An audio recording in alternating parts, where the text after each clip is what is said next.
Section 4, day 1, was all about multiplying, so foiling or double distributing. We're actually going to start the factoring stuff today, and factoring is dividing, so they're going to go backwards. So now they're going to give you the expression that you ended up with in the previous lesson. So in the previous lesson, you had something that looked like that. As long as it starts with a plain x squared, you are always going to look for two numbers that multiply to the last and add to the middle. So I'm looking for numbers that multiply to 15 and add to 8. So down here in this box, you can see this box right here, I've listed the factors of 15, 1 and 15 and 3 and 5. Of those two sets of factors, 3 and 5 give me 8. So that's what we're using, 3 and 5. Now, whatever letter they gave you, in this case was an x, that's what you use. So it's going to be x plus 3, x plus 5. You could have also written the 5 first, doesn't matter, as long as both of them are a positive 5 and a positive 3. Let's take a look at example 1. They want you to factor r squared plus 11r plus 24. So I'm looking for two numbers that multiply to 24 and add to 11. Numbers that multiply to 24 are 1 and 24, 2 and 12, 3 and 8, 4 and 6. Now this is called a T-chart. You don't need this.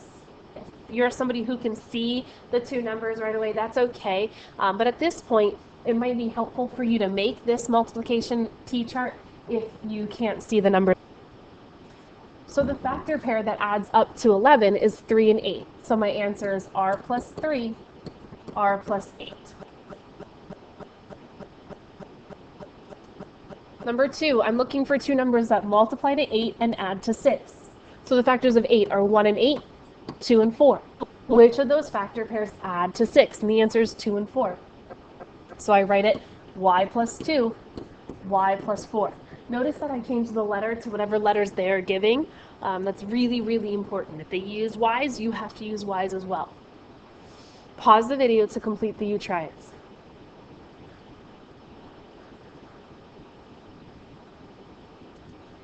Now they're going to change some signs. So if you look at this one, I'm still looking for two numbers that multiply to 28, but now they have to add to a negative 11. So that can be tricky. What happens is we've got negatives involved. In order to multiply to a positive 28, I could have had numbers like negative 1 and negative 28, or positive 1 and positive 28. Negative 2 and negative 14, or positive 2 and positive 14. Negative 4 and negative 7, or positive 4 and positive 7. I'm looking for a factor pair that adds to negative 11, which happens to be negative 4 and negative 7. So I get x minus 4, x minus 7.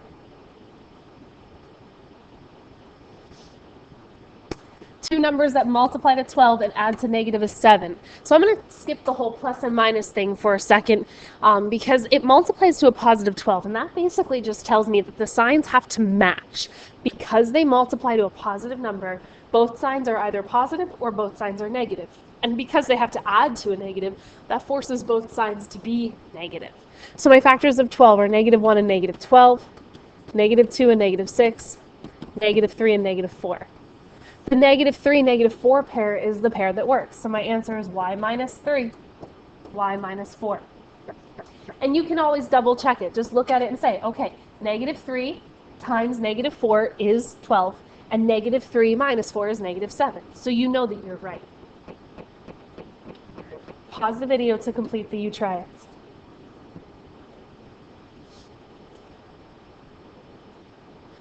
The trickiest form of these videos comes when that last sign is negative. So because I'm looking for two numbers that multiply to a negative 15 and add to a 2, numbers that multiply to a negative have opposite signs. So now you kind of have to list them out if you're doing that factor T. I get negative 1 and positive 15, or positive 1 and negative 15.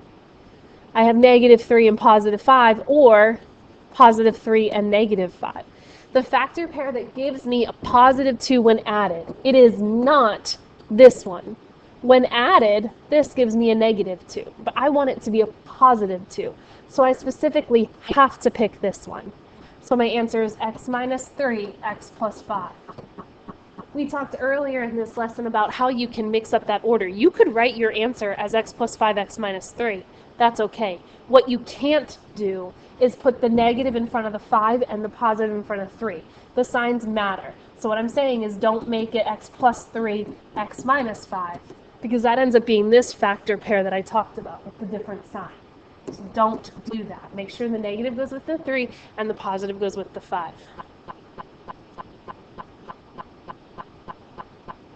All right, two numbers that multiply to negative 36 and add to 9. If you need to make that factor t, go ahead and do that. I know it's not going to be 1 and 36. I'm tending to skip that because it's usually not used. So negative 2 and 18 or 2 and negative 18. That's not going to give me 9. Negative 3 and 12 or 3 and negative 12.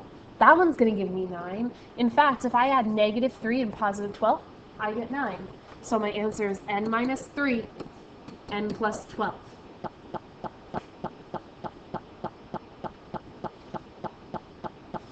Number 7, I'm looking for factors of 36 to add to negative 5. Okay, negative 36 to add to negative 5. Negative 2 and 18 is not going to give me negative 5. 2 and negative 18 won't either. Negative 3 and 12, not going to work. 3 and negative 12, still not going to work. I'm going to continue them over here. Negative 4 and 9, no, but close. If I make it a 4 and a negative 9, now I get negative 5. So my answer is going to be v plus 4, v minus 9. Make sure the 9 is negative so that you get a negative 5 when you add them. The first trick in number 8 is the fact that this negative p is a negative 1p. So what I'm really looking for here are two numbers that multiply to negative 30 and add to negative 1. Okay, so I'm actually going to skip the 1 and 30 and 2 and 15 because they're not going to be 1 unit apart. So let's see, 4 is not a factor. 5. Negative 5 and 6 or 5 and negative 6. I can actually stop right there. I found it. 5 and negative 6 add to negative 1. So my answer is p plus 5, p minus 6. Pause the video to do the you try it.